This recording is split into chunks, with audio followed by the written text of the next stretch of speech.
Hey guys, it's Seth and Paul for the Everything Money channel. On today's episode, Paul talks about what a value investor is, the credentials behind it, how he envisions investing, and how he uses value investing techniques to get an upper hand on his investments. So follow us right now, watch right now as Paul goes over it on the Everything Money channel. Booyah, baby.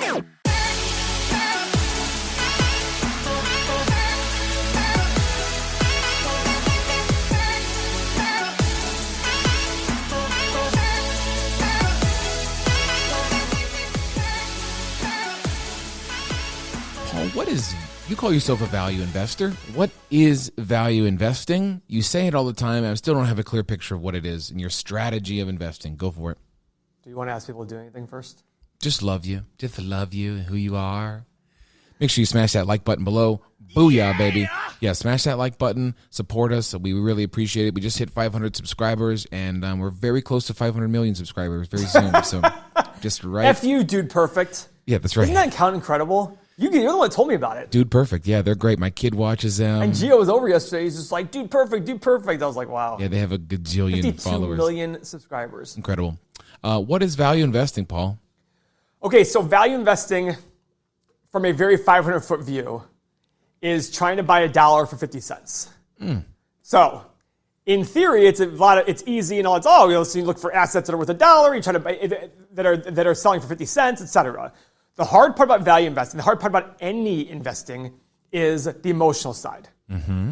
So some of the best ever on value investing, Warren Buffett. And he sings Margaritaville? He does. Ben Graham. These are the guys well known for value investing. Ben Graham wrote the book, The Intelligent Investor. Mm-hmm. And he was a security analysis. These are the Bibles of value investing. The key there is, the hard part about value investing is you try to find assets that are undervalued based on the market's perception. So the analogy that's always given is there's a thing called Mr. Market. Mm-hmm. So Mr. Market is basically the stock market. This guy's going to tell you every day, here's the price of a stock. It's going to change daily. Mm-hmm.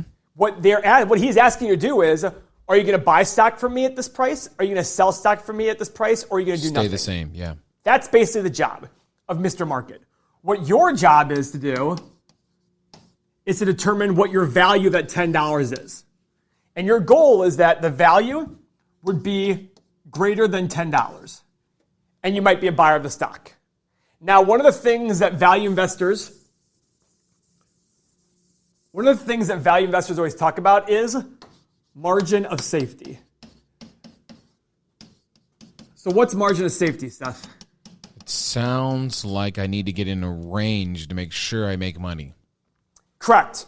You want to be able to determine, okay, value investors are wrong all the times too. A good value investor hopefully is right 50 or 60% of the time. That's all you need to do really well in the market.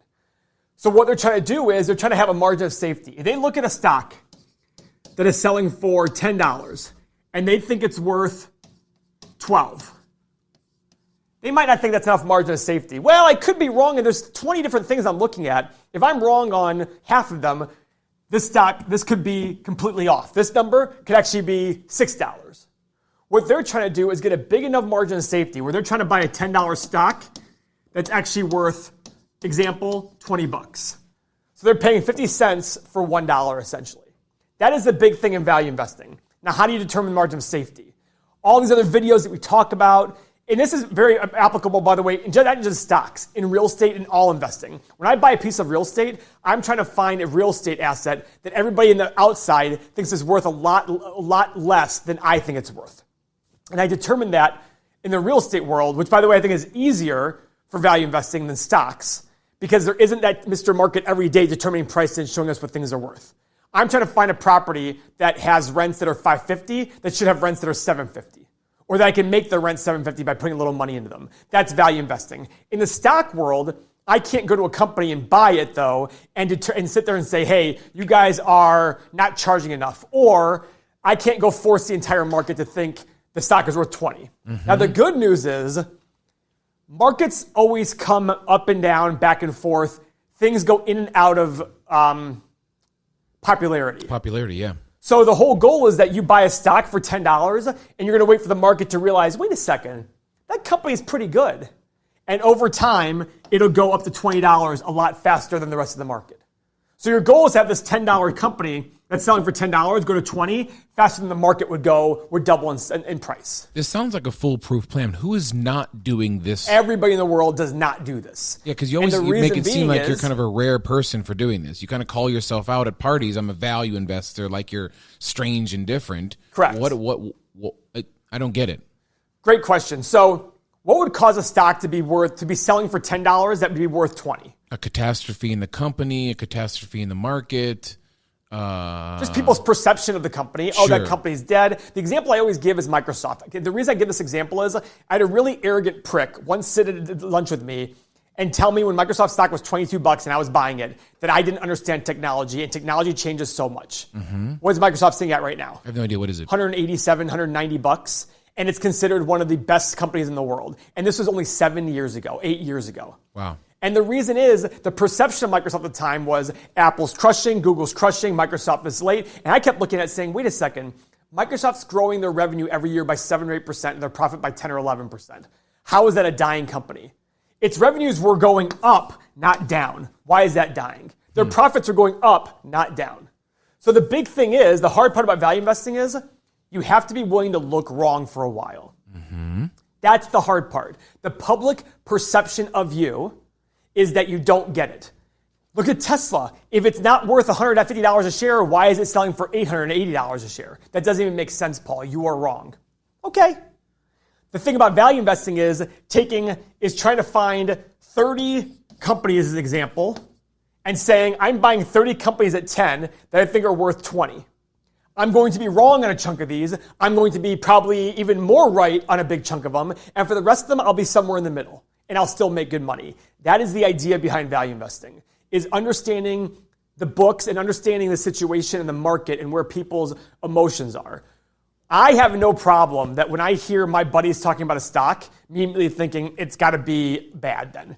Because why would they be? They're going to sit there and be reacting to the market and reacting to news a lot more. Talk about Carnival Cruise Line, Boeing, Southwest Airlines, all these airlines. There's a lot of problems with them now. There's a lot of opportunities. Now, it doesn't mean that every time a stock falls, it's a value investing prospect. It could be falling for the right reasons. It probably is falling for the right reasons. That's what makes value investing hard. You have to go be thorough and decide which companies are actually falling for the right reasons and which ones fell for the wrong reasons. And there might be other reasons why a company is falling, but people don't understand that they're, like back in the day, Warren Buffett, he was buying this company back in the day, like 1950s or 60s, that had decreasing revenue, decreasing profit, but they had a stock portfolio that was worth 2.5 times the value of the company. His comment was, forget about the business. I care about the stock portfolio they own. Get rid of the business. I'll buy the company in full, shut the business down, and take my stock portfolio that they have, and I just over doubled my money. That's value investing. Most people, even if they're thorough, would just look at the business and say, well, the business revenue and profit is falling. I don't want it. He looked at the assets and said, wait a second. I can go buy this company, shut it down completely, pay all of its debts, and still double my money. I want this company. Where can our viewers go if they say, you know what, I want to give this a try or look more into this? What are some outlets they can do to sort of get to become a better value investor as opposed to a momentum investor? So that's a great question. The first thing I'd tell you to do is read The Intelligent Investor. There's also a version of it by Jason Zweig, Z-W-E-I-G, I think, where he gives a recap in modern day terms on every single chapter. It's very informative, it's wonderful, and it's a good book to read. Is it boring? Absolutely. Mm-hmm. I've given it to 2 of your friends. Neither one of them finished it. Uh-oh. It's okay, because you need to figure out what works for you. If you can't even get through this book, it's going to be hard to be a value investor. Mm-hmm. That's what you have to do. You have to sit there and start understanding human psychology about it. Like, I've brainwashed myself now into believing that if somebody says something, if the public says something, I automatically think they're wrong. My joke is, I doubt the sky really is blue because everybody thinks it's blue. Mm-hmm. I'm like, they must be wrong then because everybody's wrong. Yeah. As in mass. So The Intelligent Investor is a great book to read. It'll give you some good ideas. It is dated, and it's based on companies that were more manufacturing based, and now we have service companies. So you have to keep that in mind.